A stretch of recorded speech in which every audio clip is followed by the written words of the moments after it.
திங்கட்கிழமையில் வரக்கூடிய அமாவாசைக்கு அவ்வளவு சிறப்பா?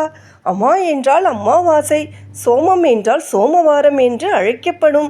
திங்கட்கிழமையை குறிக்கும் திங்கட்கிழமை அமாவாசை வருவது அமா சோமம் என்று அழைக்கப்படுகிறது.